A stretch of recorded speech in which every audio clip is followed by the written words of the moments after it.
Hello everyone, it is Tennelle Flowers, and today I have my husband Shawn Flowers Hello, I'm a person.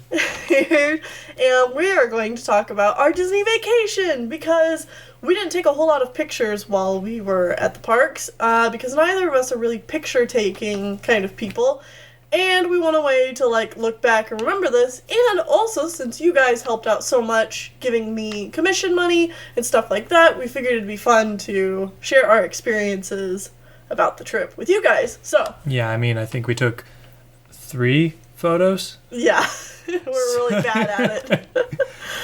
All right. Yeah, so we were there 7 days, technically. Yeah? Yeah, 7 days. 7 days, and so we did a couple days at a few of the different parks, 1 day at some of the smaller parks, and I think we're probably just going to go park by park and just kind of talk about our experiences. If you guys hear paper flipping, it's because Sean's messing with the maps that we collected. And we have all the maps here so that we can look and remember where we went and stuff that we did and that kind of stuff. So Also, if you hear any random background noise, we do live in a house with multiple other people, and we can't control them all the time. all the time. Yeah. Meaning none of the time. Yes. Okay. Now, and also, just so you guys know, I've been to Walt Disney World twice in the past. I went once when I was 6 with my family, and then another time when I was in when I was a junior in high school with a friend. Yeah, and I've never been, so this is my first time experiencing pretty much all of this. Except for, those cheesy commercials you got at the beginning of Disney movies in the 90s. Yeah, And the VHS where the kids would run into their parents' room and they're like, "It's the day we go to Disney," or something like that. I remember that now. I remember a Pocahontas VHS I had that had one of those old Disney World ads. Mm-hmm. It would make me go, "Oh, I wish I was those kids." Yeah, me too. I had to wait a really long time. 24 years. So the first 2 days we spent at Magic Kingdom. Yes, which is the big iconic location where most people probably go first, or it's just the place you think of when you think of Disney. Right, it's got the castle, it's got Splash Mountain, it's got a lot of the things that are more iconically thought of when you think of Disney or Disney World. Mm-hmm. Yeah, so the first day we actually traveled and then went here immediately afterwards, after 4 hours of sleep or something. Yeah, we went to Chicago because that's where we flew out of, and our flight left at 6 a.m. 6 a.m. We boarded at 5:15 a.m., which means we got up at 3 so we could be at the airport by 4. Right. So we slept from 11 at night to 3, woke up, got on the plane, went to Disney. And then was there until 11 p.m. or something. Yeah, so we we were could watch the fireworks. Exhausted that first day. And the second day wasn't much better. So yeah, these first 2 days we spent all at Disney Magic Kingdom. So I think we'll probably just go through and point out a few specific things, maybe. I think you should tell them your experience walking down Main Street. Oh, yeah. And then getting to the castle. Yeah, so the first thing we did, obviously, is we got there, and we walk into it, and the whole time before we actually got to the park, I'm just going on this vacation. I was like, I don't really get overly excited about things until they're actually happening. I'm a very patient person in that way, I guess. Uh-huh. And so it's we finally get there, and we walk into the main area, which is just a whole bunch of old town stuff. And I'm like, well, they had a little mini parade coming down. They had a lot of the cast members in kind of old-timey's clothes doing a little mini parade down Main Street. It wasn't the Festival of Fantasy parade, but no, it was just a trolley of people. Yeah, it was just a single trolley mini show, so that Main Street was packed. Yeah, it was. Because we were, like, having to kind of swim through the crowd just to get through. And, yeah, it's like I'm going through, and I'm like, this is neat, I guess. I mean, nothing terribly special about any of this. And we get past that to the main epicenter, which is where you can see the castle. And, like, I see it, and I'm like, oh, that's the castle. And then we walk up, and then we're there right in front of the statue with Walt and Mickey. And I just can't handle it anymore. I actually start crying because I'm finally here and I'm experiencing all of this, and I'm here with my wife, and it's amazing. And yeah, I cried for a little bit, and it was like wonderful, happy tears. And it made me really happy too, because I've been planning this vacation for a while, and I remember that experience so well myself when I came about 4 or 5 years ago. Back in 2012, and I had the same experience where I cried because I love Walt, I love the Disney company, and seeing that statue right in front of the castle always makes me like, oh, I'm here and it's awesome, and like a person built this and it's so cool, and it's like this collective idea of so many people and countries, and it's so neat and I love it. And he was the man that started it all. This was his dream. I mean, he's had multiple dreams, and he succeeded most all of them. Yeah, except for Epcot. But I might talk about that when we talk about Epcot. Yeah, so that was a fun experience. Past that, we just kind of... We actually got food right away. Yeah, we bounced around the park quite a bit because we started heading towards Adventureland, and then we were hungry, so we went the opposite direction to future space people land.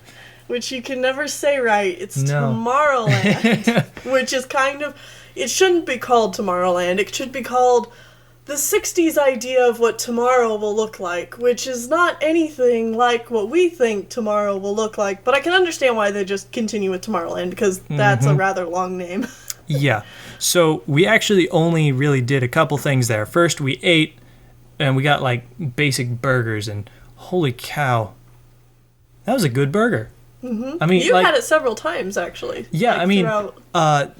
a lot of the different establishments throughout the different parks offer the exact same food. They just kind of personify it in different ways. Like here, it was Future Space Burger thing. It was Ray's Starlight Cafe. I remember that. Okay. Was it? Yeah, so if you're going to Disney World, Ray's Starlight Cafe does not necessarily have specialty food. I think it does have like a rotisserie chicken. This Cosmic Ray's Starlight Cafe. Oh, excuse me. I'm not looking at the map. Yeah. Yeah, it's pretty basic stuff that you're going to be able to find anywhere in the park, except they did have, this like special rotisserie chicken that I don't think we saw anywhere else. Yeah. So, I mean, if it is somewhere else, I don't know. But, I mean, it's a basic burger, but it was very good, and, I mean, better than what you expect at, I don't know. Any theme park ever. Theme parks or, stuff like that. It was good. And that's generally our food experience in general. Like, we'll talk more about some of the food we ate, but, like, for the most part, all the food was really good. Yeah, it was good food. I was never really disappointed with anything. I mean, when we got to Epcot, there was some strange foods, but it was never disappointing what we got. It was always interesting and often very delicious. Yeah. So after I got a chicken sandwich, which out of the basic things that we got, I'd say that was probably the worst. The chicken was a little dry. The sandwich was still good, and also I was starving, so who knows, maybe it was worse than what I thought because I was so hungry. But I mean, out of the things that I got at that, basic restaurant, I definitely would have gone with any of the other things that I got later on, rather than that sandwich. But the sandwich was still fine. Okay. Let's actually get to some rides now. And events and excursions and things. I know the first thing that we did. Yeah. The first thing we did was very Tomorrowland-y. Because it's a great, big, beautiful tomorrow, shining at the end of every day. There's a great, big, beautiful tomorrow. It's just a dream away. Yeah, and if you haven't figured it out, we did the Carousel of Progress. Specifically, Walt Disney's Carousel of Progress. This was a ride that they originally showed off at a World Showcase Fair. Yeah, World's Fair. The World's Fair back in the 70s. 70s? No. It would have had Walt been before that. Yeah, Walt was dead in the 70s. Well, but was it 50s or the 60s? I think it was the 60s. Think it was the 60s. Yeah, I think it was the 60s, and then it was later that they recreated it here in Disney World after he died. It's difficult to say. I think it used to be at Disneyland, and then they moved the ride over. Okay. Maybe. I'm not sure. I'd have to look up the exact history on that. Yeah. But anyways, it was a very interesting ride. It's one of those things where you sit in a theater, and it has animatronics that are talking about the just basic amenities and daily lives of an American family throughout the past century. Like the turn of the century, right at 1900s-ish, and then like another time in the 1920s, and then the 19... Well, it went from like the turn of the century then to like the 30s/40s, and then the 50s. And then like another one in like the 60s-ish? I don't know, there was about 5 different families, and the last one was a 90s representation of... or like a 70s... It was really difficult because apparently they keep changing this one, but it was like originally probably like a 70s interpretation of what the 2000s are going to be like. So it's got like voice command ovens and things like that, and we're playing with the Power Glove in virtual reality, which was a little confusing because we don't have that yet. Yeah, so like there's a lot of things where it's like obviously the ride thought this is what would be happening now, and maybe even they've changed it more recently to reflect how things are now. But it's weird because it's almost modern day, and like, but in other ways it feels like it's still trying to be futuristic, but it's also trying to be like us, but it's not quite either. It was a very weird combination of like trying to be the past future, but also the present of the past, which is a weird, confusing thing. Yeah. But the ride itself was very interesting because it was supposed to be the same family, and you're sitting in this theater, and as you transfer from one family to the other, your seats actually rotate around the stage to the next like section. Stage. Yeah, the next stage. So it's not that the characters are all switching out, it's that your like large amphitheater area is the carousel, and it turns around. It's like that was very interesting. It was like I wasn't expecting that when we started the ride. Like we're sitting there and just getting the intro thing, and then the whole thing starts turning, and I'm like, what? I wasn't expecting that, and it was a very, very neat ride and a good way to start, I think. Mm-hmm. And for most people, it's probably going to be boring and kind of dated. I love it, and Shawn probably feels the same. Where it's I love fascinating old things. Like, just how things work. That's the part that I love about all this. It's like, I don't need a lot of, like, wow and spectacle and, oh my gosh, name-dropping of all these Disney things that I know and love. Right. That's not what I'm here for. I'm here to see all the interesting things that they do with it. Yeah, or even, like, the thrill rides or something like that. Yeah, it's like, I'm not a thrill seeker. This is, like... We'll get into the roller coasters later, but this is the first time I've ever been on a roller coaster. Yeah. But I also love it just like for the history of it, and it's so refreshing to see something like the Carousel of Progress that unabashedly loves the idea of the future and moving forward and all that kind of stuff, because nowadays we have such a pessimistic view of the future, and for good reason. The future kind of sucks. But yes. Carousel of Progress makes you feel like, wow, look at what all we've accomplished and look at what's to come. Isn't that great? And it fills me with a warm feeling. Yeah. Okay, I guess from there, we pretty much skipped everything else in Tomorrow's Spacey Futureland, and we jumped all the way back across the park to Adventureland, which, for those of you who don't know, we had to walk all the way across the entire park again. We did this a lot. We did this a lot. We weren't very good at planning out our trip this first day. So, I think we went to the Pirates of the Caribbean. No, that Next? wasn't. I don't think that was first, because that's all the way over here. Oh, maybe we walked on the Swiss Family. Yeah, I think we walked Robinson through the Treehouse. Swiss Family Treehouse, which is based off of an older film that many people probably don't even know about anymore. Yeah. But it's about like a shipwrecked family on a tropical island, which And wacky hijinks ensue. Wacky and they build hijinks. an awesome treehouse that, yeah, like they take all the bits of their wrecked ship and just build this giant, like amazing treehouse in the trees, and it's like really cool.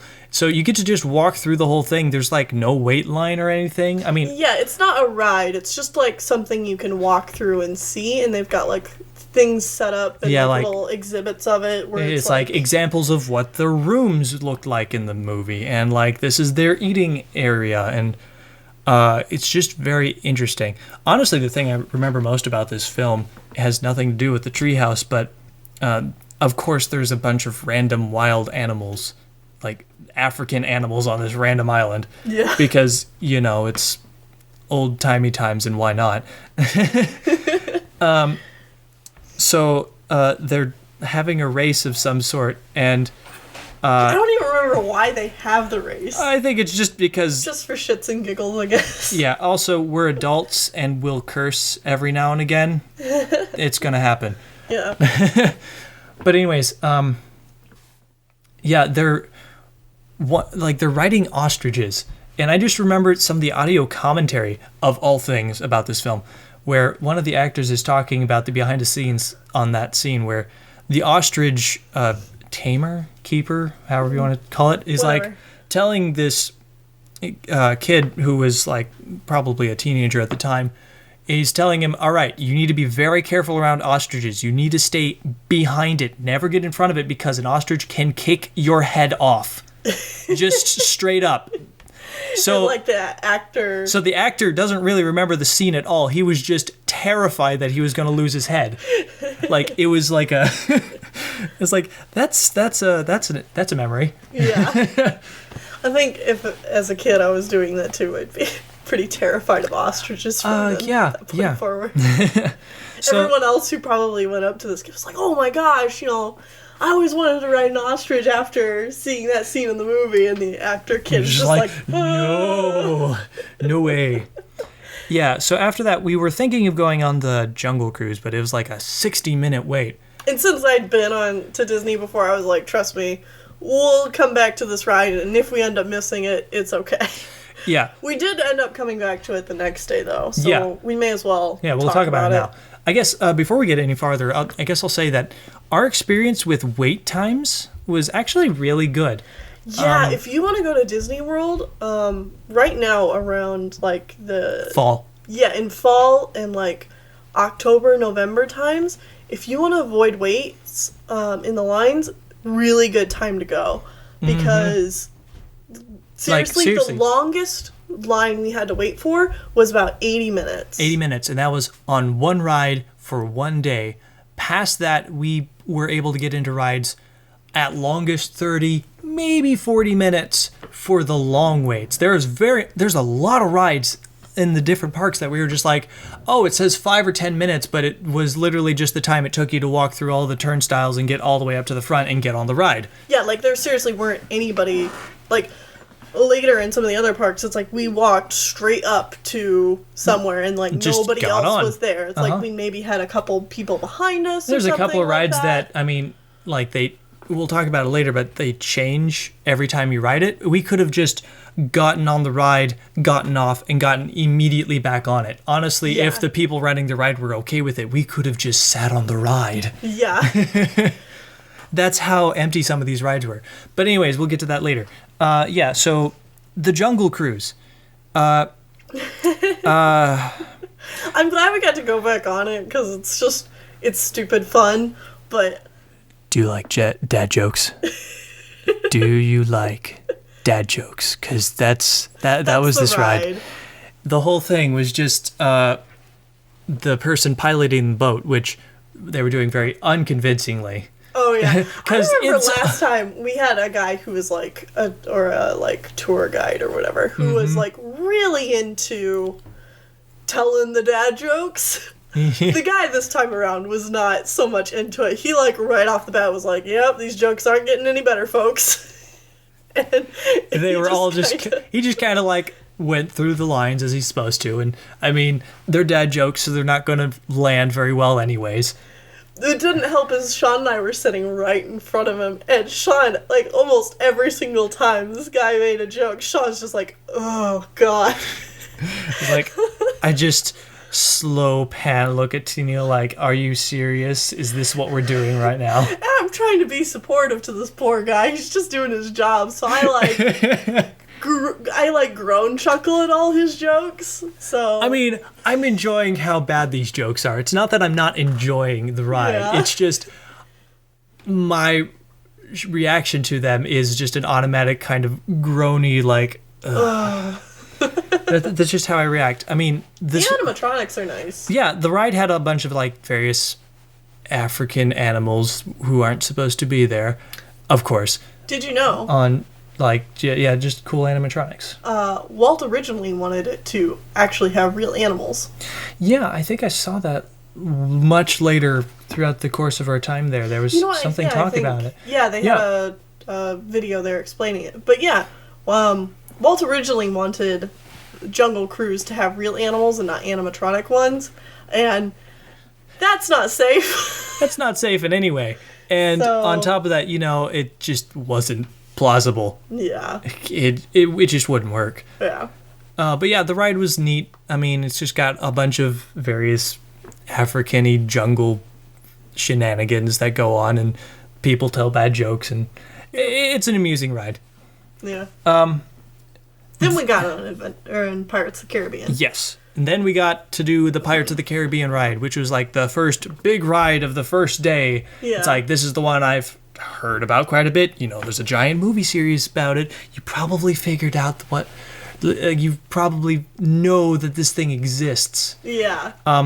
And since the movies came out, of course, it had gotten renovated so that Captain Jack Sparrow is in it, and Barbossa and other people, and like the whole ride Davy is like Jones had that fog. Oh yeah, there was like right at the beginning. Right at the beginning of the ride, there was like just like steam in a sheet coming down, and they had like a light show going on it that made it look like it was a waterfall. So you're like, oh shoot, I'm getting wet right off the beginning of the ride, but of course not. It was all fake, but. And we were sitting right in front on our boat, which was really nice. It was like made it really immersive. Front of the boat, like there was, like we didn't have to worry about anybody around us. Which I will say that, seeing as this is like one of the first waits of the entire thing, we were standing with some obnoxious children directly in front of us. Oh yeah. And like as you get farther into the waiting line, it just gets like smaller and more crowded and more echoey and louder, and I just like shut down. It's like I cannot do this line for much longer, and it was one of those like 40-minute waits. Yeah, it was not fun, but the ride itself was fun. Yeah. I enjoyed it quite a bit.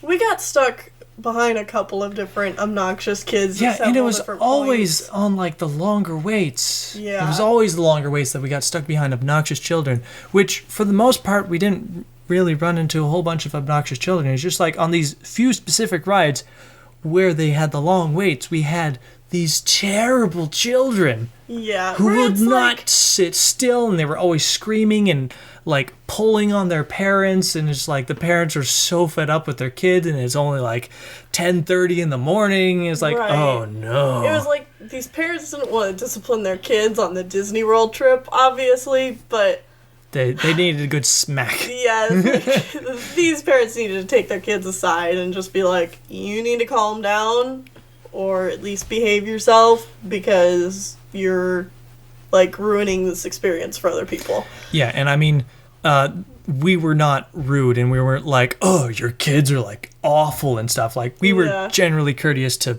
everyone we saw, and we did not go out of our way to make other people miserable. If anything, we took a lot of grief when we really didn't need to. Yeah, but generally, like, kids weren't too bad. It was just a couple of times that happened. But yeah, the Pirates of the Caribbean ride, you ride in a little boat, and it goes on like a set path, and like you see pirates, like animatronic pirates attacking a town and stuff. And I love like how human the the human features they give the different animatronics. Like there's no duplicate. Yeah, they were. And they don't. Everyone look looks like different. Plain old people. Like. I mean, They obviously, look like people who could actually be people. On the Pirates of the Caribbean ride, there were quite a few rather cartoony-looking pirates, but only about half of them. They still have like human features. Yeah. So yeah, it's just one of those nice touches. Yeah, where it's like obviously this animatronic was based off a real person or something like that. Yeah. Yeah, because it was newly renovated for the new movies, Jack Sparrow shows up a lot. Shows up like 3 or 4 times in the ride, and everyone in the ride is like, I'm looking for Captain Jack Sparrow, and other people are like, Captain Jack Sparrow will never get this stuff from me, who is right behind him, obviously. He just shows up. And stuff like that. And it's like, okay, I could have done with less references to Jack. It's like, if he showed up in 1 or 2 spots, that's fine, but the whole ride being about him is like, I don't think that even is ends needed. with him too. Oh yeah, the very end of the ride, he's sitting there in a room full of treasure and like, yeah, it's all about me and really bad eggs. And really bad eggs. I'm Captain Jack Sparrow. Have some booty, my friend. There's enough for everyone. Yeah. And it's like, okay, yeah, that's fine. And it's kind of sad too because it's like you or I are never going to experience what the ride was pre Pirates of the Caribbean. Yeah, which is how it was originally intended, and I would have loved to see that. I mean, it was fun and silly how it was this time, but immediately after that, we actually went to the Tiki Room. Was the Tiki Room right then? Yeah. Oh yeah, yeah. We got on the Tiki Room, which is the first time I've experienced people leaving because of screaming children. Yeah, the Tiki Room. I mean, I grew up on like the Disney CDs of like the classic music, and there was the Tiki Room song on there, and it's like, this is interesting, and I want to see where this actually comes from. Here's this song I've heard over and over again, but I have no idea what it's from. Yeah, so we finally see it, and it's only the first of like 7 songs, which was neat. And like, there's a just swath of robotic, animatronic birds. Badly moving animatronic birds. Their animatronics were terribly great. Nah, and like you could hear the gears of the birds. Oh, and they hear the like beaks clacking together, even though they're plastic. Not supposed to be making noise. But so it was still a cool little show, especially how they got like the whole room involved. It's yeah, like the whole room does stuff. It's like there's birds above you, and then there's like flowers around you, and then against the walls there's actual tikis that start like doing a demonic chant at the end, which is about the time that the child had to leave because they were screaming because they were terrified. Yeah, it's like, and there was thunder in the room. Yeah. Yeah, they had to take the kids out. Yeah, so it was a neat show, and it was a little distracting because they were screaming children. So I don't know if I was able to enjoy the show as much as I could have otherwise. And it's interesting little history on the Tiki Room is I know they just I don't know when they turned it back, but they turned it back into the original Tiki Room. Yeah, with the 4 like kind of parrots, birds. I wouldn't say racist, but heavily like ethnic birds. Obviously, Americans doing a lot of ethnicities that they aren't really. Oh yeah, it was kind of bad. See, so low we can't hear you. But like, for a while they had changed the Tiki Room into some show with Iago and Zazu. And that was there when I went last time in 2012, and we skipped it. Because it was under renovations. I don't know if they were changing it back at that point or something, but apparently the Iago and Zazu Tiki Room version did not go over well with the public, so they changed it back to the original. Which I'm not surprised, because any show featuring Iago and Gilbert Zazu, Godfrey! yeah, it's probably not not gonna be fun. Oh, that kind of spiked the audio. Whatever. Okay, so after that, we actually came out directly at the very front of the daily parade that goes through. The Festival of Fantasy. Yeah, like we were right at the literal beginning of this show, which was awesome. And we got there like right on time, so we were right up front, and we got to see everything as it walked through. And like the first ride had like a bunch of the princesses and their princes with them. Like it starts with Belle and the Beast, and there's also Snow White and Prince Charming in that section. I don't remember. There's a bunch of different people, but there was like more interesting rides, or like floats behind them. Like there was the one based off of Tangled was really cool. Oh yeah, I almost forgot about that. That was really cool. Like there was a front to it where Rapunzel herself was standing, and she was looking pretty and having fun and singing along with the blaring music. But she got the long hair, of course, so she can't, like... I love how they continue to show Rapunzel with the long hair, even though she has it cut. Mm-hmm. It's like it would be so easy for Disney to have, like, that nice little pixie cut with brown hair Rapunzel being the princess. But she's so much more iconic with the long hair, especially when it's all braided up, which is how she is in the parade, because that's the easiest to manage. Yeah. But the more interesting part is like the middle of that ride. Float. Sorry.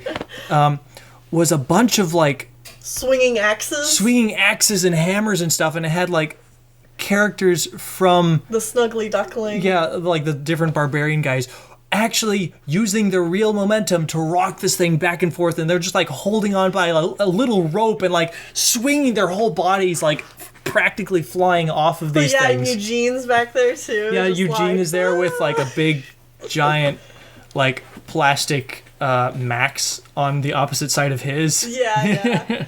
But he was swinging around on the they were too. all like swinging around. It was really cool. And then there's like there was the Neverland one. Oh yeah, where it's like a rainbow. It's a giant rainbow on top, like moving around. Yeah, there's a giant rainbow which makes up the float, and then on top of the rainbow is a miniature ship where both Pan and Wendy are standing, and this boat is moving forward and backward on the rainbow. It's like, jeez, this is a crazy ride. Float. Stop I'm sorry. The coolest one, though, by far, was that new Maleficent. Yeah, there's like a steampunk Maleficent, like you could see through, like it was a giant robot steampunk Maleficent with like thorns sticking out of it all over. There's like and you can thorns. see the person on the inside like driving the thing, and there's like a spinning wheel in the back that's supposedly powering it, and it's like like in the middle of it there's a spinning wheel that's just like spinning around, and the thing breathes fire. Yeah, and the thing actually breathes fire, which is very hot because you can feel it. Yeah, it's like we were standing several feet away. It's like we were close to the parade, but we weren't that close, and this thing breathes fire, and it's not like even a millisecond. You can feel the heat of that stuff on your face. Yeah, I mean, it's not like, oh, I'm sitting next to a campfire. It's like, oh, geez, there's a blazing inferno in front of me. Yeah, that was crazy. I mean, there was various other characters like Mickey and Minnie and Donald and Goofy were in it. And they were just kind of generic. And there was some other kind of neat stuff, but I mean, those were like the big hitting points of that parade. Yeah, it's like those three things were all things that we looked at and we're like, whoa. It's like, I guess Merida from Brave was also there on a giant, like the float was the, what is the musical? Bagpipes. Yeah, it was just a giant bagpipe. It was silly. But it was playing her song, and that was cool. Yeah. All right, and then... And Princess Tiana had a float. I remember that. She did? Yeah. Yeah, there was a Princess and Frog. I think that might have been part of the first float. Okay. Either way, they were there, and I was happy they were there. Because it felt like... I talked to Shawn about this before, but it's like, it felt like when Princess and the Frog came out, like those first few years afterwards, Disney didn't really, like, accept her all that well because the movie didn't do that great. And that makes me really sad because I love Tiana and I really like that movie. But it seems to have been getting bigger as time has gone on because she's a great character. Yeah, I hope that movie kind of becomes a cult classic at the very least, if not just a classic in general. I quite enjoy it.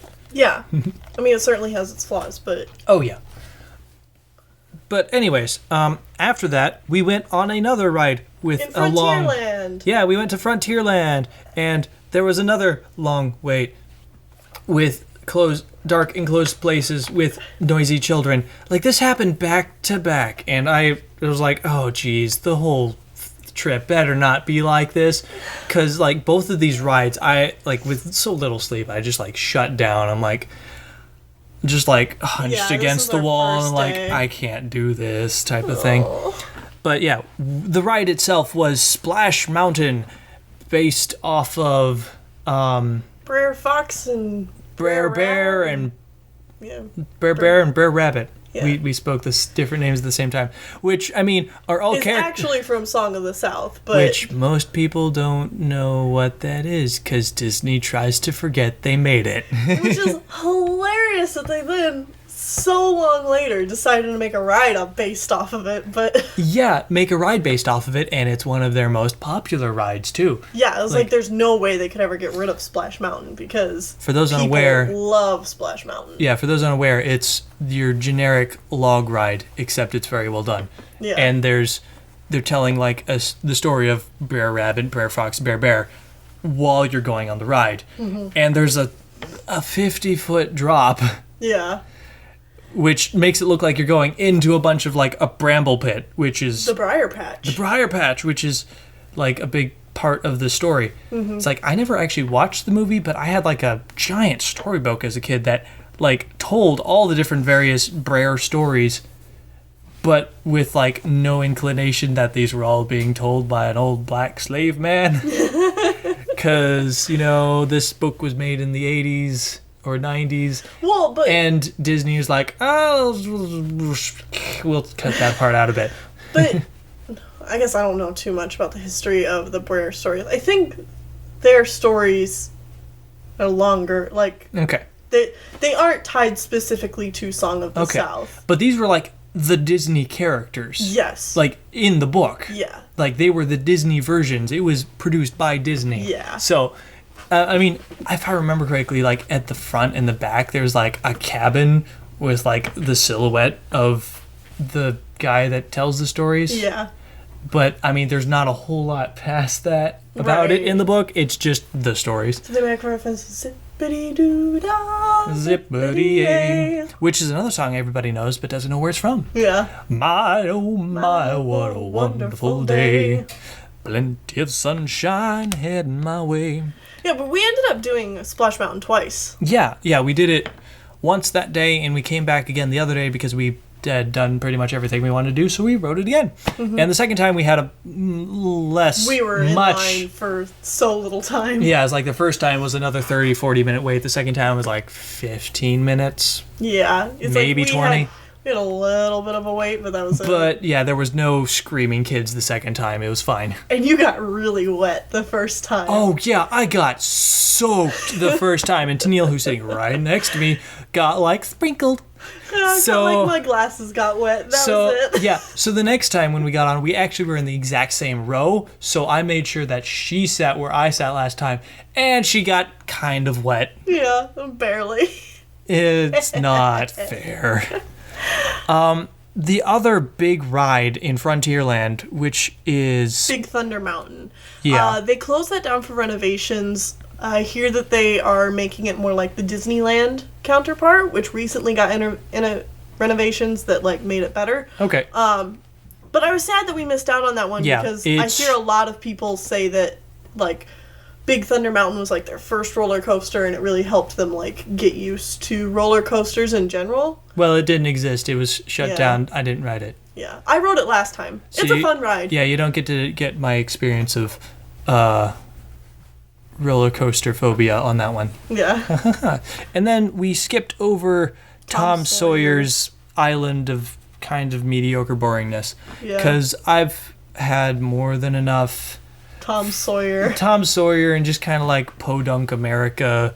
Yeah. We are great and stuff, and I don't know, I've had these same stories and situations forever in my childhood. Yeah, so... Growing up in the country, that's all you get.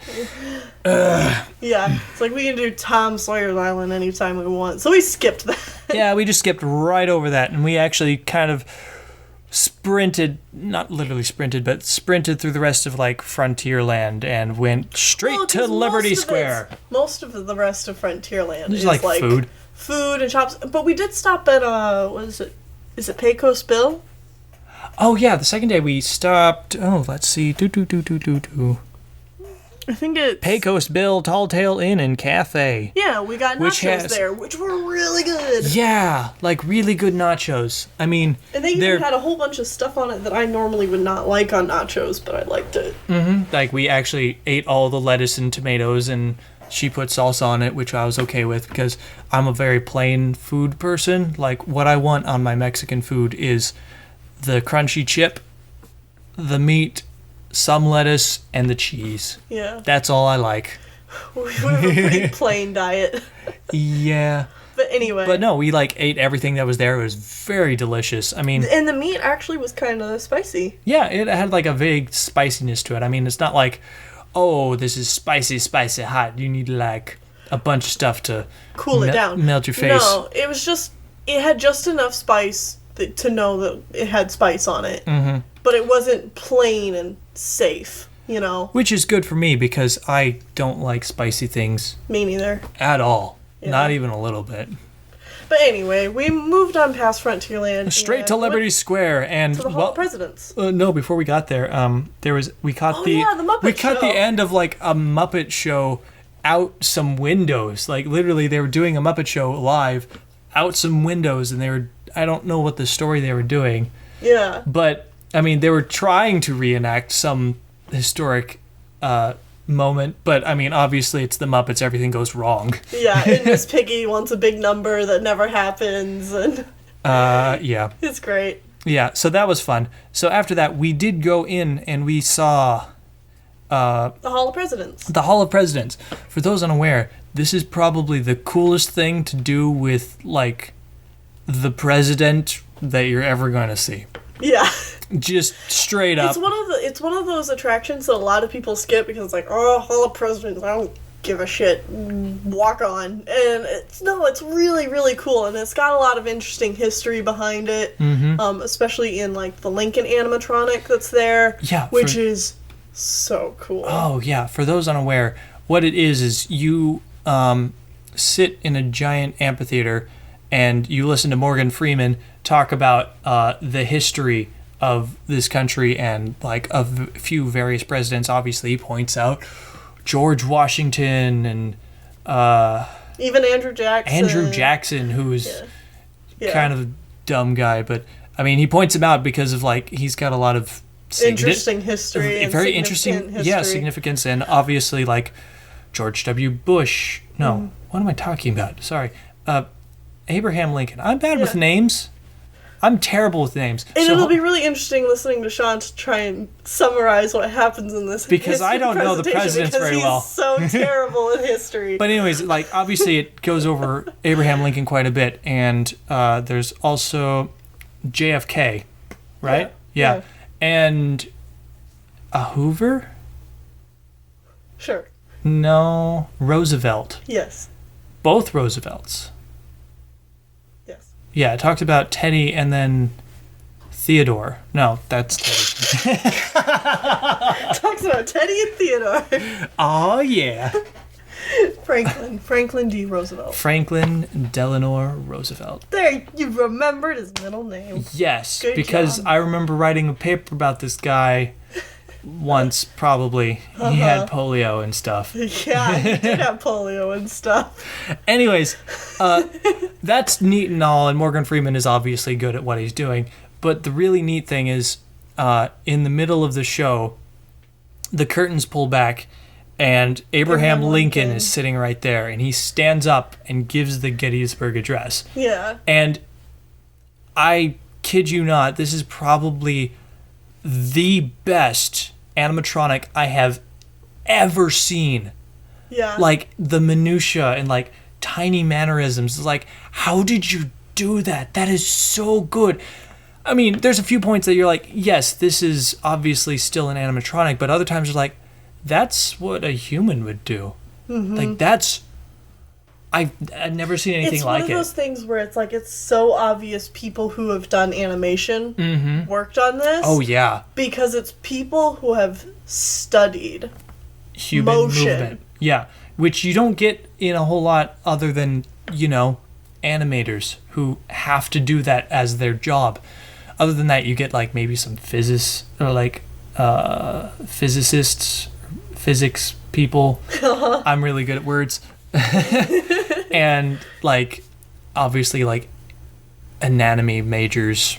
Right. Well, and obviously like there's a lot of mechanics and stuff that you know, people who are doing that. That's what I meant by physics people. Yeah, who had to make this thing run. Yeah, but it's just really cool looking. And then at the very end, the whole curtain opens up and you see all the presidents, every last one of them. And Morgan Freeman slowly goes through and names each of them, and each of the different animatronics has very limited movement, but they all just kind of nod. And half of them are standing, half of them are sitting.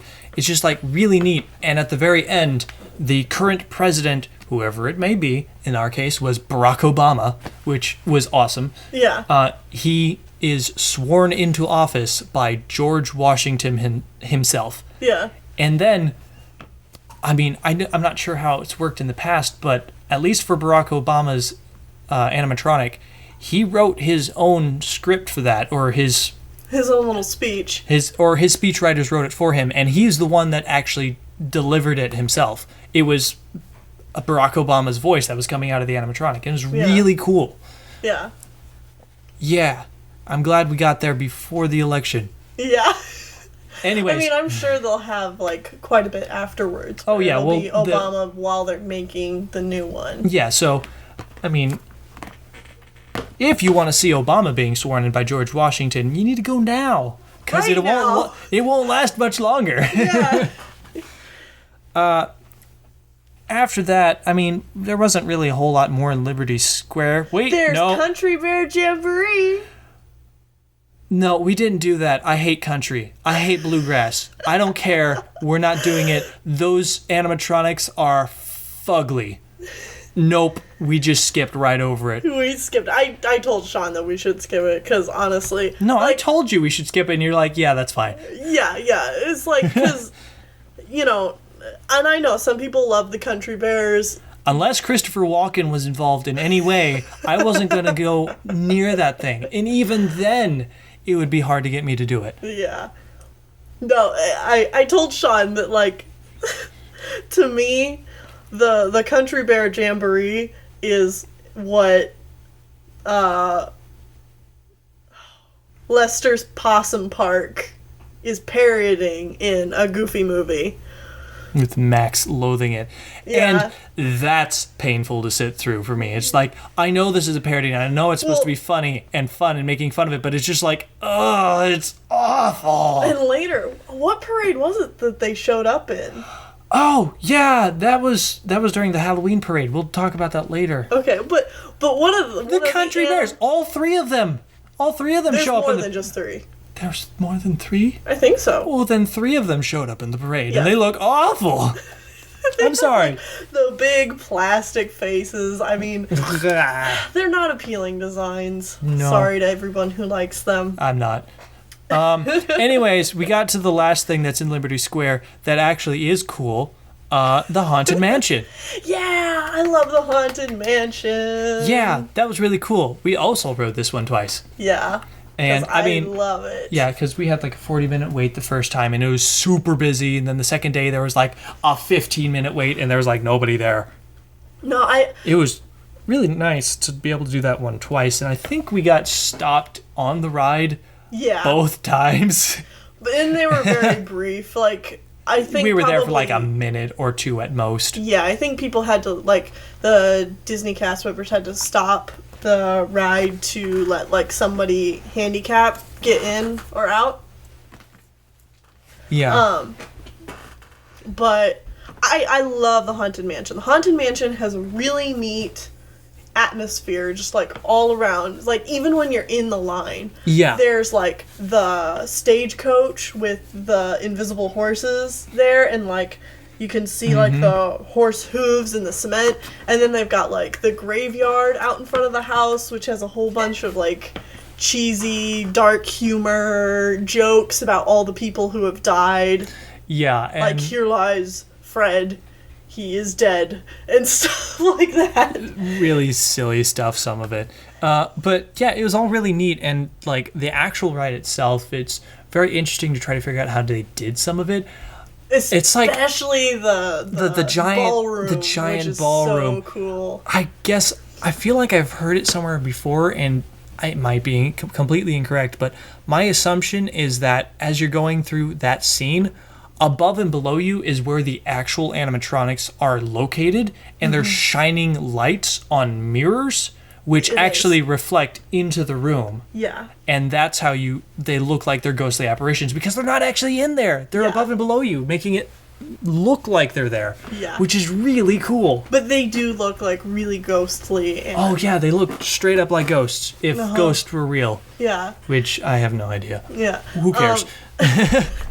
But yeah, it's like the mechanics of it are so cool, and like you always have that neat moment right before you even get on the ride where you're in the circular room. Yeah, and then like the room expands. Yeah, and the room gets taller to show these portraits, and it's like they start off nice, they're just kind of prim and proper, and then they expand a little more, and it gets a little goofy, but then it expands all the way, and you're like, oh, these people are about to die. Yeah, or have committed murder. Yeah, with the old lady who has like who's sitting on like her husband's gravestone or whatever. Yeah, it's a very neat ride. It's cheesiness at its finest. Cheesiness perfected to an art. Yes. And then we got to go to Fantasyland, which is new Fantasyland for me, because I've not seen Fantasyland since they added in a whole bunch of stuff. Like good 10 rides and things. Yeah, like new a whole back is section of the park is new. Twice as big as it used to be. I mean, at least. Old Fantasyland had It's a Small World, which we skipped because Shawn wanted to skip it. Oh, that song is ingrained in my head, and I've never ridden the ride. We can just skip right over that one. It also has, like, the carousel in the middle, or merry-go-round, or whatever the term is for it. I mean... Well, in general, we skipped a lot of, like, the... Super kiddie rides. Yeah. Like, we did not ride the Dumbos. We didn't get on, like... Aladdin's carpet, which is just another one of those spinny things that goes up and down. We didn't get on the magic teacups. Nah. We didn't do a lot of the little kiddie things, which it just yeah. We're adults, so I mean we do that like. Doesn't really have anything to do with it. We're adults, so we like a lot of younger kid things. Yeah. But some of it's just really boring. Yeah, and for a lot of people, those are, like, iconic, like, oh, this is the first thing I ever rode here, or something like that, and we don't really have those experiences. No. And the biggest thing for me is that, like... What are you talking about? I love all those rides. I remember riding them all the times I've been to Disney World before. Right. This being your first time.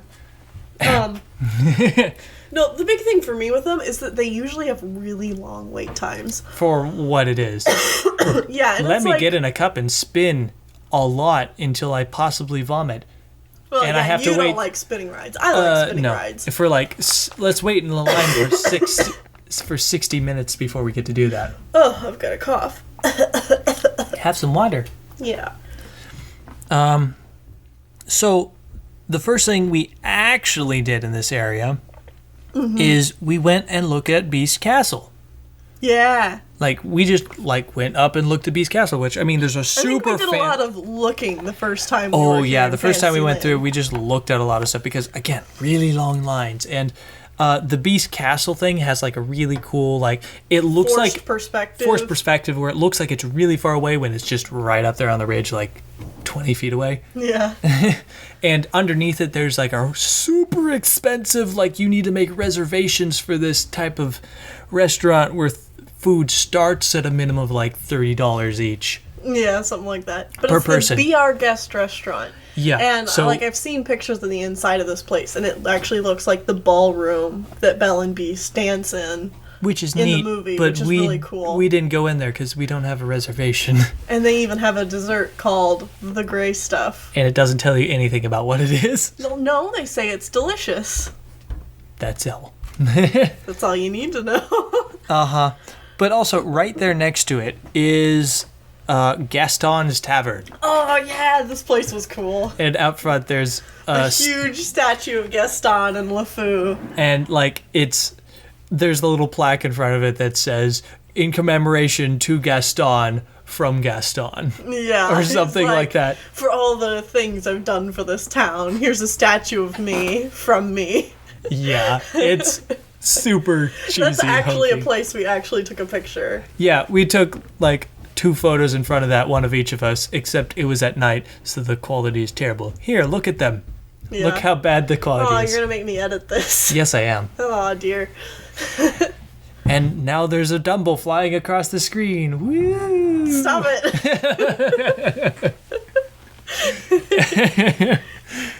I'm gonna have to listen back through this whole thing just to find that moment. Yeah, but hey, at least it's all in one spot, and you don't have to worry about anything else. Until I tell you to go back right now to the part where I was talking about the statue, and then you have to edit in those, like, 13 seconds of video that I did for that. Oh, true. Yeah. I'm gonna have to edit this anyway. Yay! Oh, well. It is not that hard. Nah. Yeah, so while in the tavern, on the second day, we actually got a LeFou's brew. Oh, it's so good. And fairly inexpensive for this place. Yeah, it's like they have the more expensive one that comes with like a commemorative mug. So it's like you have a little mug that you can keep with you to celebrate the moment that you got such a exquisite drink. But you don't need to get that. You can just get the drink. Anyways, the LeFou brew. Yeah, it's this like apple and caramel and Toasted mushroom. Mushroom. Toasted marshmallow. Trust me, it's good. It's not gross. Jeez. Mushroom. Yes. I'm good at this. No, toasted marshmallow. It's really, really good. I definitely recommend it. Yeah, and it's only like $5 for a cup. And it was like a good sized cup. Like Yeah, we it's like- shared it, and Like, that was a good size. yeah, that was good. Enough Good size both for of 2 us. people. Yeah, actually. And the tavern itself is really cool because it's like modeled quite a bit off the movie Tavern that they're in, and there's antlers everywhere. just everywhere. And There's of course even he's got a his chandelier made of antlers. like an entire chandelier. It's like a multi-tiered chandelier that's got like so many antlers. But it's also got like the big goofy picture of him with the hunting rifle over the Yeah. fireplace, and it's got his giant chair covered in antlers and sitting furs there. and Yeah, that you can actually sit in that and like take pictures and stuff. We saw other people doing that. We did. photo op. Yeah.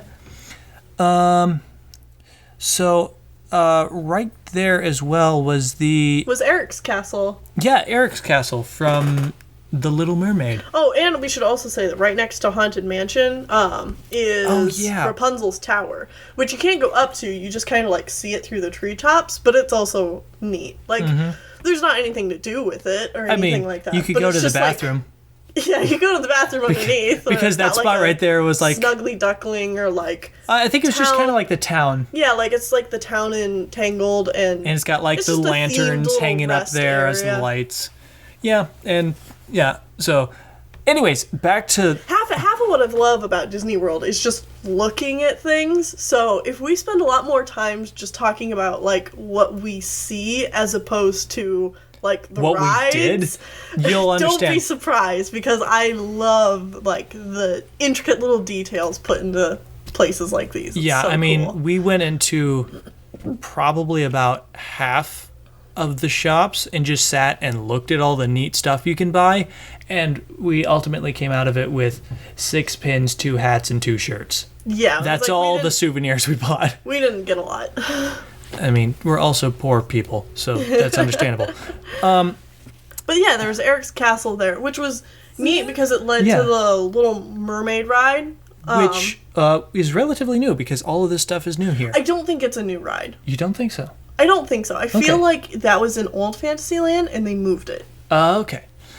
Yeah, so you ride in a pink shell and you get taken through the main story beats of The Little Mermaid with, like, pretty well-made, super cartoony animatronics. These aren't trying to look realistic at all because it's trying to emulate the movie. the style of the movie, and it did a good job. Of all the various many Little Mermaid things that were in this in these parks that we experienced, That was probably the best. yeah, this is probably the best one. Yeah. You can probably skip over all the others. Probably. Unless you got like Little Mermaid fever. like a 10-year-old kid who screams at the top of her lungs whenever she sees Ariel. Yeah. Which, I mean, she's probably screaming about Elsa, which there's also lots of that. Yeah, if you want Frozen, go to Disney World right now. Everywhere, even still. Yeah. Even places it really shouldn't be. Come on, Tennelle, just let it go.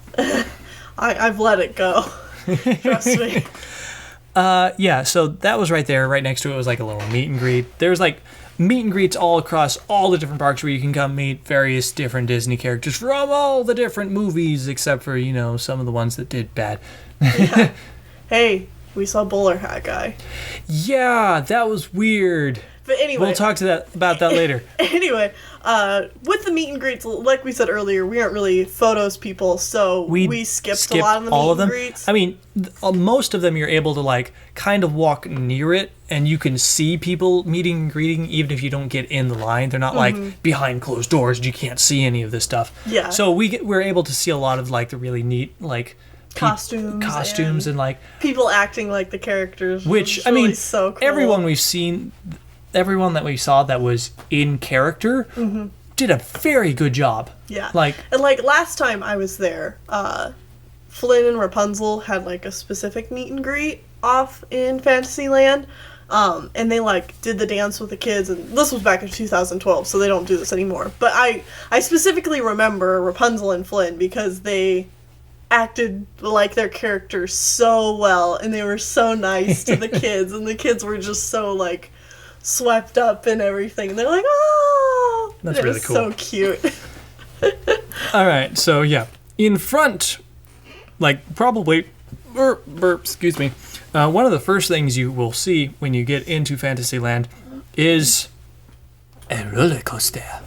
Oh yeah, the new one. The new roller coaster, based off of the first animated film ever. Yeah, the Seven Dwarfs minecart ride. Yeah, which is not the first.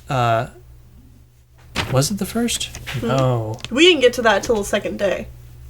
What was my first roller coaster here? Space Mountain. Jeez, was it really Space Mountain? Yeah, it was Space Mountain. Of course we had to start with the terrifying one. Yeah, it was like we started with Space Mountain because it was like the first roller coaster we could actually get into because Yeah. the wait for the Everything Seven was so Dwarfs long. minecart ride was really long. Like, it was and 2 Shawn hours. was really reluctant to go on the Seven Dwarfs one because you could see it from the outside as opposed to like Space Mountain where it's like it's all indoors. Mm-hmm. So Shawn didn't know what he was getting into. Oh, yeah.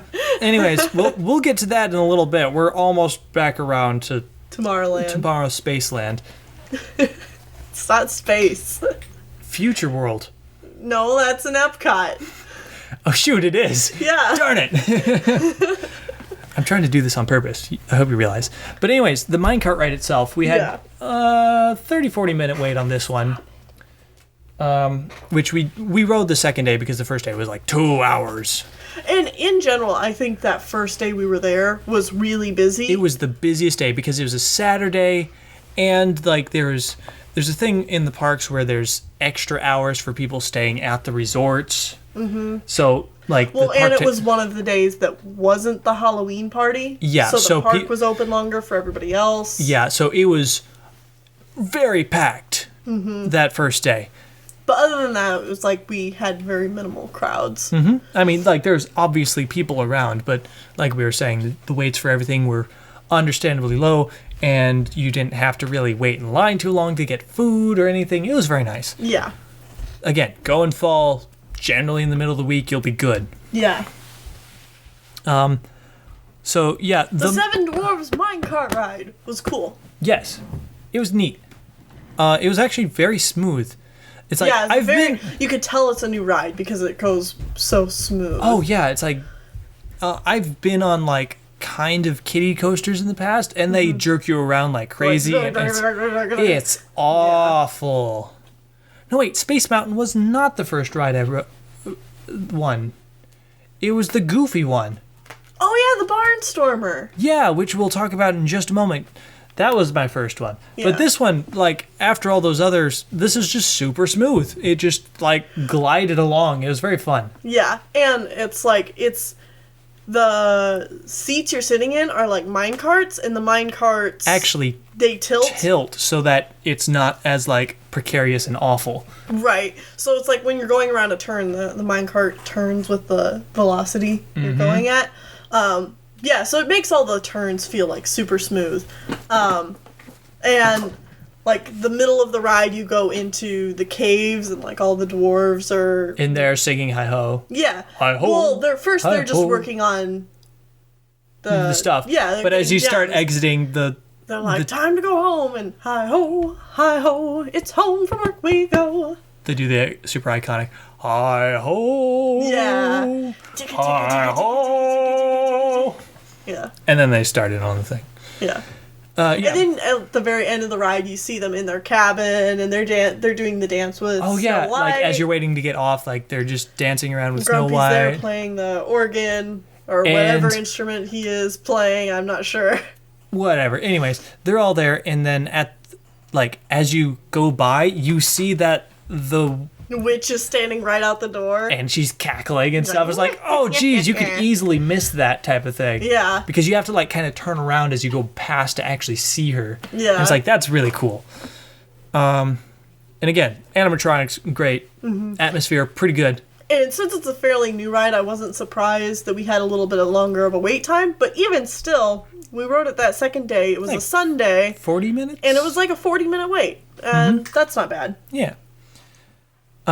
Yeah, so after that, there's also Dumbo's Circus area.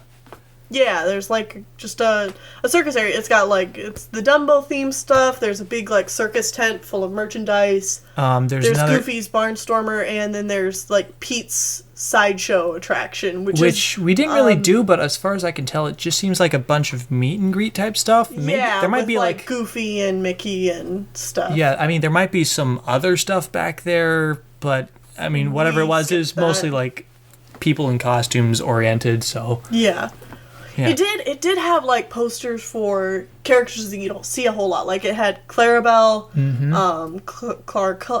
Clara Cluck. Yeah. It showed the bear. Yeah, Humphrey the bear and the lion. Lambert the lion. Lambert the lion. Lambert the sheepish lion. Yeah, which are both from very old Disney shorts. Disney shorts that again most people probably aren't familiar with. Yeah.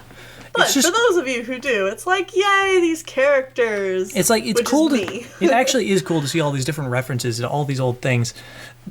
I did say earlier that that's not going to excite me, but it does. It makes me happy. Yeah. It's not like name dropping alone does not just make me squee and pee my pants or anything. Well, yeah. But when it's used tastefully in ways like that, it's like, that's actually a really cool way to do that because it's like posters of them showing up at this Pete's sideshow thing. Yeah. Yeah. Anyway, we got on Goofy's Barnstormer, which made me happy because like it's a Goofy inspired ride, and it's Goofy.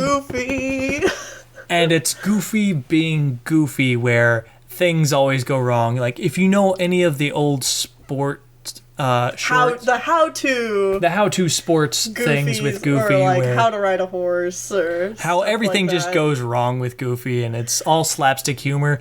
That's everywhere in the like theming of this thing. Because, it's like as you're going through the wait line, like there's a smoking rocket with a saddle on it that's crashed into the ground. Yeah.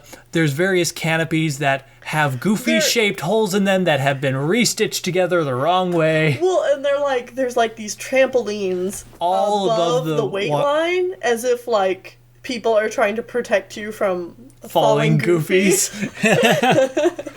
Yeah, it's like, oh, this is all really cool. Yeah. And the ride itself is probably more like a kiddie coaster in terms of coasters. Yeah, it's like, it's styled like you're in a plane and you're flying through a barn and around and through a... Yeah, as big though sign. like Goofy built a plane and he's testing it out for the first time or something like that. And it's going terrible, obviously. Yeah. And that was rather jerky. It's I would equivocate it to like a fairground coaster where Yeah. it's like, it's really jerky. I mean, this is more solidly built, but it jerks you around and it's okay. Yeah. It's more the like design aesthetic that's fun. Yeah, the design aesthetic of most everything in these parks was really cool. Mm-hmm. Okay. And then finally, I think, went back to Tomorrowland. Yes, we finally made it back to Tomorrowland. In which we skipped the raceway. Because we saw a bit of it and it's really boring. Yeah, You don't it's get like- to go fast, you get to go on a set track and you just go at a set speed. And yet again, the wait times for that were pretty long. So bleh. I'm not going to wait 60 minutes to go on this little course. Yeah. It's like, unless you have a kid that just has a need to go fast and super speedy, you could probably skip over this one completely because you're not going to be burning rubber at all. It's really quite tame. It's a slow, very controlled go-kart racetrack. Yes. What were some of the other like big things in Tomorrowland? Let's talk about these before we get to the big one. To Space Mountain. Yeah. People Mover. Yeah, People Mover. People Mover is really cool, and it's a cool concept that people don't know what it's actually originally based on. They do, because People Mover itself tells you Oh, that's true. as you're going through the ride. Yeah. But like People Mover isn't like super exciting or anything. It's just a really cool idea. Yeah, it's a tram that just like in the park as it is right now, you just get on it and it just kind of takes you around Tomorrowland. Through Tomorrowland. And you kind of get to see a bit of everything, and it hints at what some of the other rides are going on and what they're doing. Mm-hmm. And it gives you a little bit of like stuff like that, and it's neat. Yeah, but the history of the People Mover is more interesting than the ride itself, because the People Mover used to be a big part of Walt's original Epcot ideas. Yeah, which I'm guessing we'll go into more once we get to the Epcot section of our trip. Yeah. Like, because there's a lot to talk about as to what Epcot is and what it could have been, both of which are cool and awesome. Yeah. It's like, I like Epcot as it is now, but I'm so curious as to see what it could have been. Yeah. All right, anyways, the things that actually are in Tomorrowland. Yeah, People Mover was fun. Kind of just a chill way to relax for a little bit. Yeah, it's like People Mover's a really good thing to get on if you've eaten recently. And you've been like, walking all day and your feet are killing you, which is going to happen. Yeah, it's just a nice way to sit down, relax. Yeah, generally for all the parks we were there, probably around 10, maybe 11 if we slept in one day. Mm-hmm. And then we'd be there pretty much until park closes every single day. Yeah. Like, we stayed until like the big fireworks show or whatever is at the end of the day on each of the parks was there, and then we left. Mm-hmm. So, also in Tomorrowland, The Laugh Floor. yes, the Laugh Floor, Monsters Inc. Laugh Floor. It's a comedy show, Yeah. and it's not what I expected. No. I thought it'd be some like Really kiddie. really More kiddie, dad jokes. lots of dad jokes, and they just kind of like have a pre-scripted thing that's the same every time. Wrong. Yeah. Completely wrong. Actually, it's really cool because how it works is they integrate the audience quite a bit, and they have people. I guess what it is like you see monsters yeah, we up on have to explain what it is. yeah, you see monsters up on a CGI screen. Yeah, like there's a screen there, and it's got like Mike is there, and he's hosting the show with Roz, and like there's a few other monsters, and they've incorporated some of the characters from Monsters University as well. Yeah, one or two. Yeah, just a little bit into the show as well. But what's neat is it's an audience interactive show. And how do you do that with animated characters. Yeah, how do you do that with animated characters without being like, do you see the red button? Where's the red button? Yeah, it's not like Dora the Explorer, like... No, actually waiting for the audience to respond what's even actually if nobody says anything. Yeah, what's actually going on is they have actual people that have cameras and they're watching the audience. And when they speak, the characters on the screen, their mouths automatically wibble and wobble and make it look like they're talking too. Right. So there's actually people interacting with the audience, but people think it's just the guys on the screen. So when it starts off, you think, oh, this is kind of just like a basic scripted thing, but it just keeps involving the people more in ways that aren't possible and so cool. Like, okay, we had, they scrolled around the audience to, it's like, Mike was kind of retelling the story of Monsters, Inc., and he's like, and then Randall shows up, and they scroll to one of the people in the audience, and it was this guy who had sunglasses on his head. Yeah, and it's like, and Randall had this cool ability to disappear, and the guy is like, put his glasses over his eyes, and the person on the screen is like, no, he could disappear more than that. Yeah. And so the guy like scrunched down and fell out of the camera. Yeah, and then that's when they're like, where'd really he go? It's really fun. And like they kept jumping to different people because they had other people that were involved as like, this person is like representing Sully in the story, and whenever they show up they do a funny face. And then there was like a little girl who represented Boo. Boo, yeah.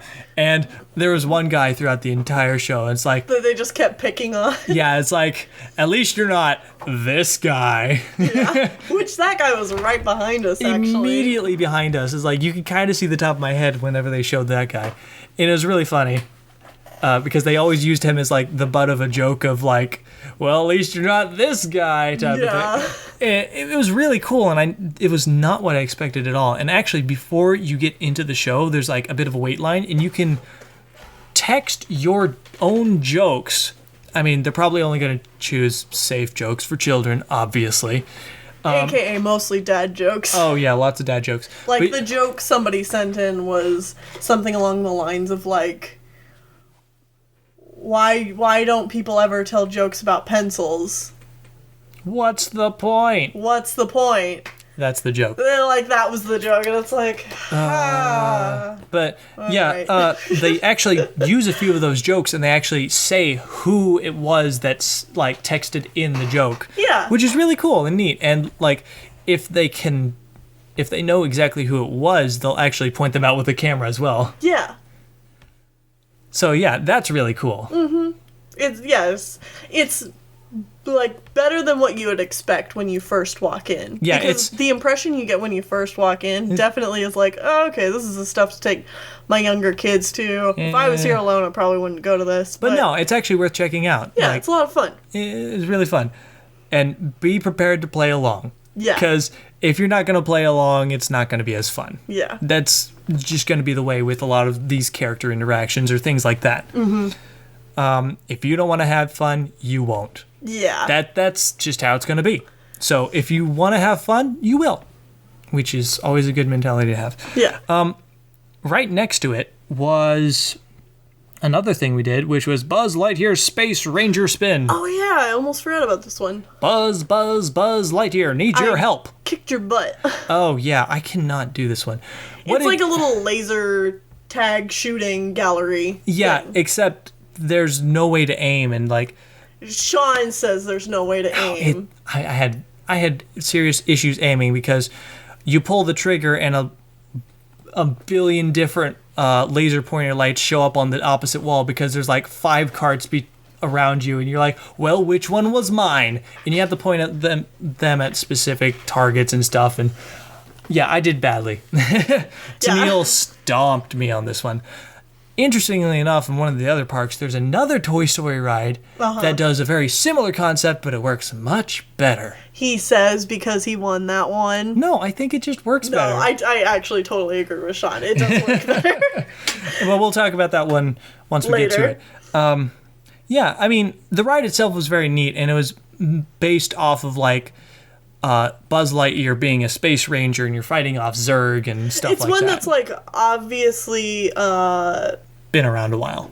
Yeah, like it's been around. I wouldn't be surprised if they made that one, like, to kind of go along with the TV show. Did you see that? I've seen a bit of it. I saw like the direct-to-TV movie that started the whole thing. Like Buzz Lightyear.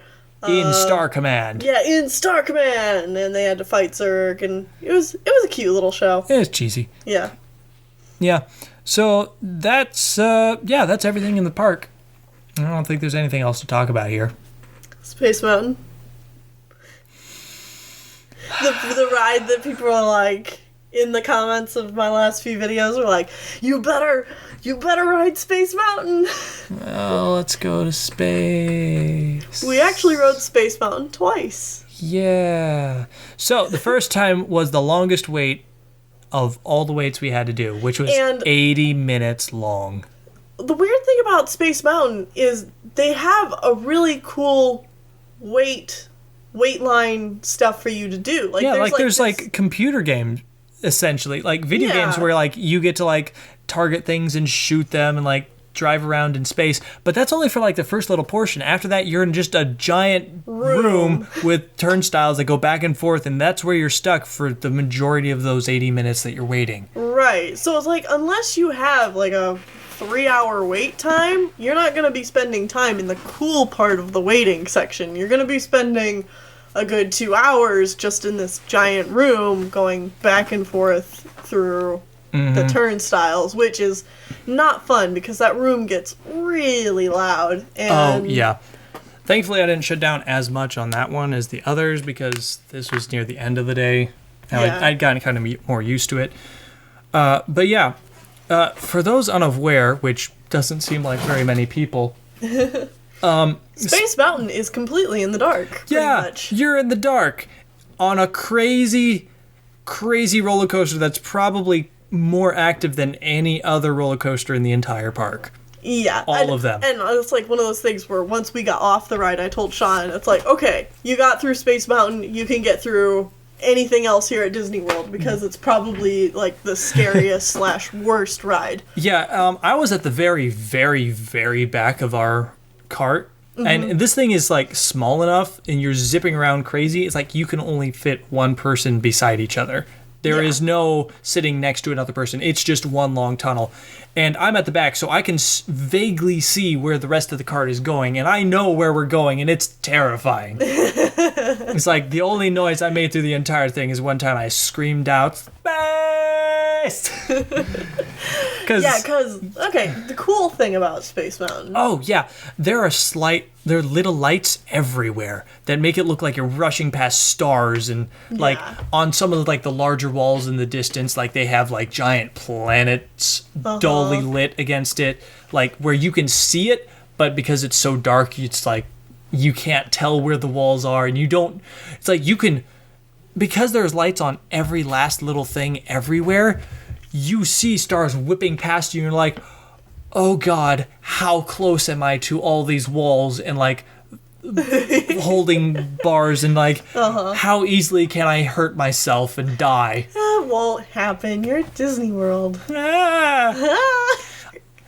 So, I really like Space Mountain. Yeah, it was terrifying. It's definitely not a ride I want to ride over and over again because it's a little painful. Yeah, it whips you around quite a bit. My neck hurt after that first time. So the second day, it was my decision.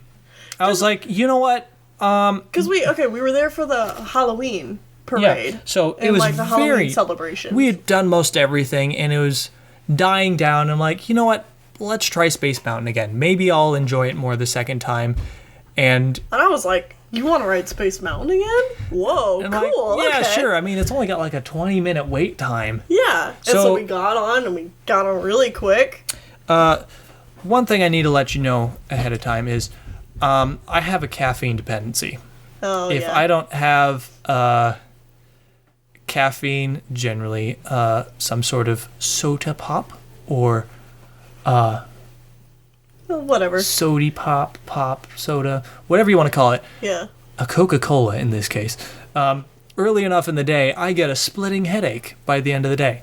Yeah. And it will just sit there and kind of throb for all of eternity. That second day, we forgot to get caffeine right away. And so it was later on before we got it, and I had already gotten the headache, and it wasn't going away. But it had kind of died down, and we decided to get on Space Mountain. You decided that we should go on I decided we get back on Space Mountain because before that, we had ridden earlier that day, we had ridden the minecart ride, and I had the headache, and it was so super smooth, and I was like, oh, this is fine. It didn't mess with my headache at all. That's kind of what I was thinking. I was like, I could do Space Mountain again. I was wrong. It was terrible. I had a good time yet again, but... that thing whips you around so badly. I got super dizzy and disoriented, and when we got off, I felt like, honestly, I might pass out. So we had to sit for a good, 10-15 minutes before I was good to move again. Yeah. You didn't vomit, so that's No, good. I didn't vomit. I didn't vomit ever. But, that was terrible. That was the worst experience of the entire thing. Yeah. Which, I mean, if that's as bad as it gets, I think that's good. Yeah. Yeah, so, the last thing to talk about is the castle itself and the things that happen around the castle. Well, yeah, and the Boo to You parade. Yeah, yeah. Yeah. Yeah. Yeah. Yeah, so every day at the castle there are little shows that go on that generally involve Mickey and friends. They invite various princesses and characters such. Like that, and they dance Go figure. around. Magic Kingdom puts a lot of focus on Mickey and the princesses. Yeah, it's weird. Why would they do that? Yeah, I wonder why. So yeah, for the one basic show that we saw, they brought out Tiana. And they sang... Naveen. Yeah, they sang little excerpts from a couple of their songs. In Southland, there's a city. Mm-hmm. Dun, dun, dun, dun. But they also brought out Olaf. Yep. Yeah, Olaf was great. And they also brought out Elsa and Anna. And then they even had the audacity to joke about it. Yeah, it was kind of played up where each of the different characters were bringing their own friends from different areas. Yeah, and Mickey's like, I invited someone, you're really excited to see Minnie. And she's like, oh, cool. And Mickey goes off stage, and it's like they're obviously hinting at bringing Elsa and Anna out. And they open the gates, and it's Olaf. And it's like you could tell all these little girls who were standing in front of us are like, bring out Elsa and Anna. What are you doing? Type of thing. Then of course they bring out Elsa and Anna, and then Elsa she sings sits Let the It Go. entire song. It wasn't the entire song. Yes, it was. No, it wasn't. Yeah. No, it wasn't. Mm-hmm. No, they left out a verse. Okay, they sang practically the entire song. Trust me, I worked in a mall when Frozen came out. Let It Go played constantly. I have that song memorized for sure. Okay. And they certainly left out one of the verses. Okay, yeah. So, in the evenings, they actually have a really cool light show that goes on the castle itself. They play it over the entire course of the castle. They got various clips going on there, and they do crazy things with the castle where it makes it look like the castle is rippling as all the bricks fly out, which looks cool. really cool. And other things where one of the towers. Describe. It's one of those things. It's you either need to be there. It's there's plenty of YouTube videos where you can watch it, but it doesn't quite do it justice. Yeah, it doesn't do it justice. And there's another part where one of the towers rockets off into space. Yeah, it's really cool, and I mean they got really bad 3D CGI objects on there. Yeah, but it's just overall. So cool. I don't know. It's how they put all that together, but it's so neat. And then it's it's easy to forget this because we were just at Disney, but just the sheer amount of choreographed fireworks. Jeez, yeah, fireworks that go off to the music. Mm-hmm. To the point where it doesn't shoot into the air on the music, it explodes when it's supposed to with the music. Yeah. It's that's some crazy timing. And they have other crazy things that they do with them, a light will fly across the castle and then a firework will shoot out of the end of that. Mm-hmm. And also, during the end of that, or the fireworks show itself, or part of the way through, a glowing Tinkerbell rappels out of the castle. Not just like some plastic model or anything No, like that. an It's actual lady. actual person playing Tinkerbell. In like a glowing suit, so you can see her in the pitch black night, and there's the long like cord that is attached to her back that goes from the top tower of the castle all the way down back into somewhere in Spaceland or Tomorrowland. Spaceland. Would you Space! Tomorrowland? Tomorrowland. But it's like, geez, you could not get me on that cord, no matter how much you paid me or how many awesome like Tinkerbell costumes you let me wear. I'm sure you would look fantastic in a Tinkerbell costume. Fun. Yes. Now you need to draw me in a Tinkerbell costume I'll and make put sure it right it's here. That really short skirt she's got. You'll have the most elegant wings. Yes. And you could even tie your hair back into her bow. Yeah. Nicely. Yeah, I could. Yeah. Anyway. Anyways, that went weird. So that was the first day. The second day. Oh, another cool thing about the castle. What? Go ahead. Is when you go through the castle. Yes, you the can actually cool walk through the castle. mosaics they've There's got. like gorgeous like mosaics, like handmade mosaic things, where like they took the little pieces of stone and like put it all together, and it tells the story of Cinderella, but in the art style Like, of Sleeping Beauty. yeah, like I don't think it's necessarily purposely trying to look like Sleeping Beauty. But it's the closest thing I can compare it to. It's like Right. super olden time, like artwork and depictions of all these people, and they don't, and like the characters on the mosaics don't just look like, oh, that's Disney's Cinderella. yeah, It that's a looks- Disney Cinderella. No, it's like no, this is like a different interpretation on many of them. Yeah, and it's really Really pretty. I mean, it's one of incredibly those things pretty. that you could just like completely skip over and you Oh, never yeah. noticed you'd miss it. But like it's really cool to look at. And then of course also right there into the castle they've got Cinderella's royal table, which like we didn't go to any of the fancy restaurants. We mostly got like quick meals and stuff like that. So we didn't see the inside of that. But yeah, just really cool. Yeah, so that was the firework and light show we saw the first night.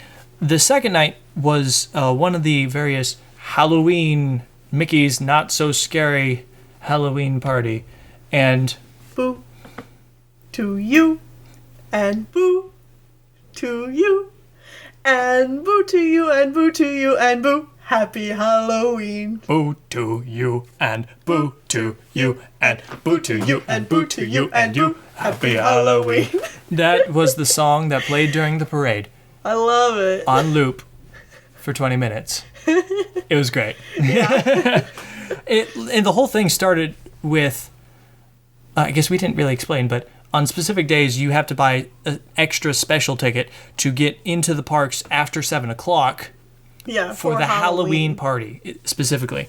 And you get like a bag of candy, which, holy crap, these bags of candy are decked out. You get like Yeah, it's like you hit the jackpot for getting these bags of candy. like a thing of Skittles, like fun-size Snickers bar, a big bag of M&Ms. Yeah, it's And like there was crispy M&Ms too. It's good stuff. yeah. And then like a big old granola bar as well, and like a little piece of chocolate.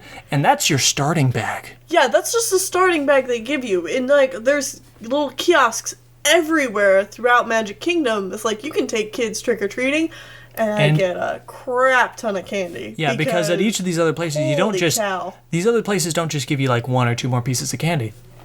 They give you a whole nother bag. Yeah. So like- we didn't get it because we already had like a whole bunch of snacks we had taken with us, and it's like the 2 bags that we got. We still haven't finished that. Yeah, it's like we still like- haven't finished it now. We aren't much of candy eaters, but holy cow. It's like, it's good stuff, and that's going to last a long time. I can't imagine how much candy you'd have if you actually stopped at even 3 or 4 kiosks, because you're just walking around. Like, we saw families with like only 1 or 2 kids that were like had like 10 bags on the arms of their strollers and stuff. And it was like, holy cow, you got like way too much candy there. Well, and we talked to someone later in one of the lines one of the other nights, and they're Yeah. like, we were there for the Halloween party. We got so much candy. And like, this was just a pair of adults. Yeah. Like, they didn't No have shame. kids. They were like, just we're just there for the candy. oh yeah. But yeah, there was a special Halloween parade there that day as well, which was a lot of fun. Mm-hmm. It started with the Headless Horseman, Yeah. which actually rode through with a actual horse. on an actual horse, and they had a pumpkin that had actual fire coming from it, Yeah. and it was really cool. And that rode through. I'm sure it started right at the beginning of the parade, at the beginning of the route, but we were like halfway through the route at this point. So Yeah. he came by, and the rest of the parade wasn't there for another 20 minutes. Whoops. I mean, the next thing we saw after the Headless Horseman was the guy that was pushing along the trolley or like the little cleaning cart in case the horse decided to poop along the route. Yeah. So as he was walking along by himself, people were cheering for him. Yeah, they're like, yay! And he's like, Hi, thanks. I mean, I got like a great job here. Woohoo. yeah, woo, I'm cleaning up the horse poop. But the actual parade itself was really cool because it was mainly villains. Yeah. I mean, it had like Mickey and Donald and Goofy, and they had like their special costumes. Special and Halloween all costumes. various other characters like Snow White and the Seven Dwarves, and like a bunch of other people were there. Brer Fox and Brer Rabbit were there. No, it was only Brer Bear. Fox and Rabbit weren't there. It was just Brer Bear. Was it just Brer Bear? Yeah, and Bowler Hat Guy. And Bowler. For From people who don't know, Bowler Hat Guy is the, like, quote-unquote main villain, spoilers, of Meet the Robinsons, which is kind of a little underrated Disney film yeah, that's from a few years ago. it's okay. Yeah. I could talk about it more, but it doesn't I'm matter. sure I will talk about it later. Hint, hint, wink, wink. Yeah. But yeah, he was there. I was just, like, so surprised to see him. confusing. He's like, why are you here? You're not a very good villain. Why are you in this thing? He's like the best part of that movie, so I mean, that's true. Yeah. He's the best part of that movie, which isn't saying much. yeah. But I mean, like, of all the villains to see, like, it was so surprising to see him show up when there's so many others that And it's like, it could have potentially They also, done. of course, there was also like Captain Hook, and the pirates had a whole float to themselves with Jack Sparrow riding on the top of The it. grave diggers, the dancing grave diggers. There was like a bunch of like just grave digger guys with actual shovels that like they would walk along into the beat of the music. They'd sometimes put it on the ground and scrape it across, and sparks flew, and it was like really sparks cool. would go everywhere. They were really cool. That was cool, and like they had like haunted mansion stuff going through from like the ride, Yeah. and Jack and Sally stuff. Nightmare yes. Before Christmas stuff was everywhere. Yeah, we never actually saw anyone in costume for them, I don't think. I mean, we saw some saw people. Oogie Boogie. Yes, Oogie Boogie was there, but Jack and Sally were not. But there was, like, in all the stores, because it was Halloween time, there was Jack stuff, I'm Oogie Boogie pretty stuff. sure that They were somewhere Yeah, as, like, that a they were meet and greet? somewhere for a meet and greet, but we didn't see that. Okay. Yeah, I don't know where they were located, But, yeah, there was just a bunch of various villains, and, like, the final float was Maleficent in, like, a new special orange and black costume because Halloween. Ooh. And the the float she was on itself I'll call it a ride Yep. again. was Chernabog. Yeah. I was surprised at how much Chernabog stuff there was just everywhere in all the different parks. For those of you who don't remember who Chernabog is, he's Yeah. the essentially the devil demon guy in Fantasia. Like at the very end when it plays the song Night on Bald Mountain, and then it changes into Ave Maria. Or if you've played Kingdom Hearts, he's the demon guy you play right at the end of the first, or you fight right at the end of the first game. Yeah, he's really cool and awesome, and I like him because he's just like epitome of pure evil for evil's sake. Yeah, he's like the closest thing Disney has to like The devil itself. the devil itself, except for like the Goddess of Spring guy Yeah. or Satine in Wreck-It Ralph. He's a video game character. He doesn't really count.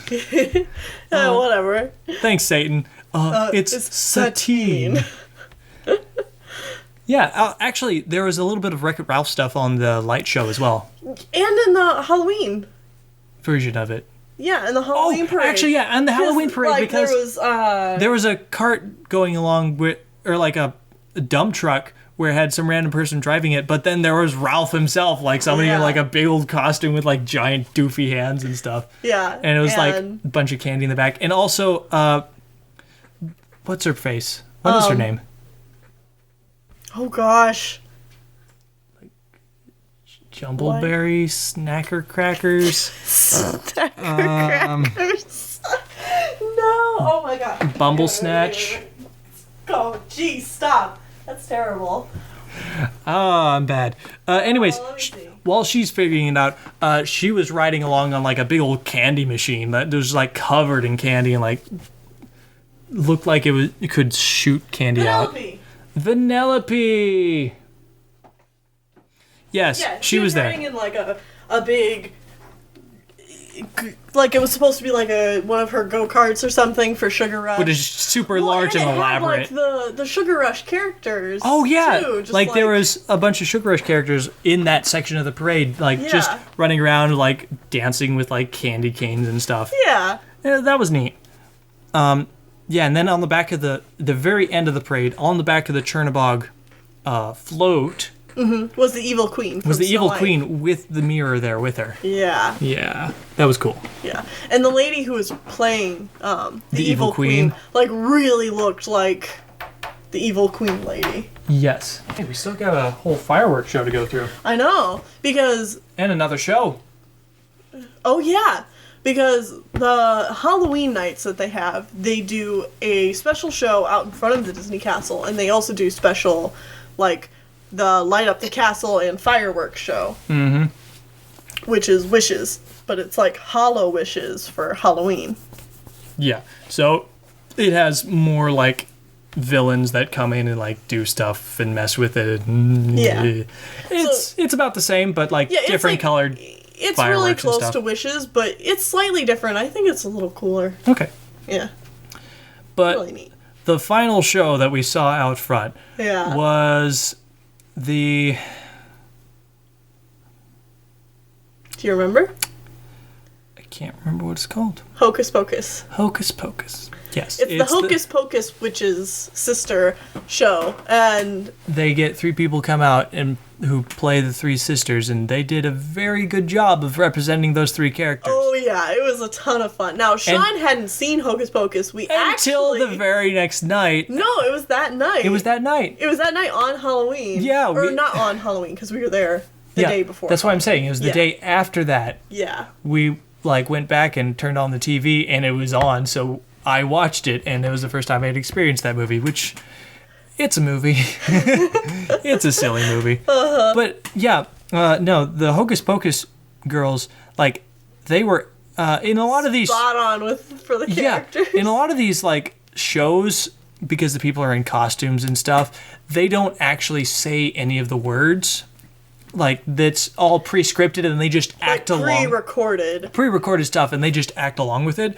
But it was pretty clear that the three Hocus Pocus girls were actually saying their lines, even if nobody else that they were interacting with was. Mm-hmm. Because they brought out a bunch of different villains. Like, they brought out Dr. Facilier, who saying he's got friends on the other side. Yeah. And obviously, whoever they got to, like, it was obviously the guy who did Dr. Facilier's voice. Mm-hmm. I can't remember his name right now. Like he's an amazing actor. Honestly, I don't know if they recorded any extra lines. Or like they got very little, just a couple of lines here and there. Everything else they almost lifted perfectly from the movie. They just put it in like the wrong context, but it worked. Yeah. And they also got like Oogie Boogie to come out and sing like you're joking, which his song was definitely different. Yeah, because he's not singing about Santa Claus anymore. He's singing about the witches themselves. Yeah. Which is neat. And then, like, Maleficent comes out and she brings a bunch of villains. Yeah. And so they all do, like, a big dance number and stuff. And that was cool. I feel like we forgot somebody else that they pulled themselves before Maleficent. I don't remember. But the witches themselves do, like, sing their I've Got a Spell on You song. And that's neat. Yeah. Yeah. I think that's Magic Kingdom. Yeah. overall, A++. Would recommend again. Would recommend again. Uh-huh. I'm recommending it again. Yeah, it was a lot of fun. Obviously, we didn't do every last thing there was, but the things we did do, I thought were quite enjoyable. Yeah. One of my favorite parks. I mean, what's not to love about the parks? I guess if you're someone who doesn't like cheesy stuff, or you're not really there for Disney itself, yeah, you can probably skip this one, but I don't know why you're going to Disney World to begin with. Yeah, it's like if you don't like Disney things, then you're probably not going to enjoy Magic Kingdom, because it's a lot of Disney things. And yeah, go to some of the other parks. Me, like, the biggest reason I love it is because I love the history and the love and the care and attention that's put into everything. Yes. Yeah, so that pretty much covers our first 2 days at Disney. Yeah. And it only took us 1 hour and 45 minutes to do so. Yeah! Yeah! So we're definitely going to split this up into multiple episodes. Yes. Cat is being noisy. So it's a good time for us to end this. Next time we'll probably go over the next park we went to, which was Animal Kingdom. And Yay! yeah! And depending on how long that is, we might actually jump into the next one as well, which was Hollywood Studios. Pew, pew, pew, pew, pew. Yeah. Spoilers, there's Star Wars. So, yeah. This has been the first one. Yeah. So, stay tuned for the others which follow, which I don't know how many there'll be. Yeah. Hopefully we'll do Animal Kingdom and Star Wars in the next one. Mm-hmm. And then talk about Epcot. And then just everything else. And the one after that. And anything else in the last one. Mm-hmm. So, yeah, hopefully this will be 3 parts. Hope our ramblings make sense to people who have both been to the parks and people who have not been to the parks before. We had a lot of fun. Like I said, this is mostly for us to look back on and, like, just experience what we experienced again. Yeah. But, well, I hope you enjoyed it. Yeah. And we'll see you tomorrow or whenever it is that she uploads these. Well, if you give me a whole lot of editing to do. Quick, Sparkles! No! All right. Goodbye, everybody. Bye-bye!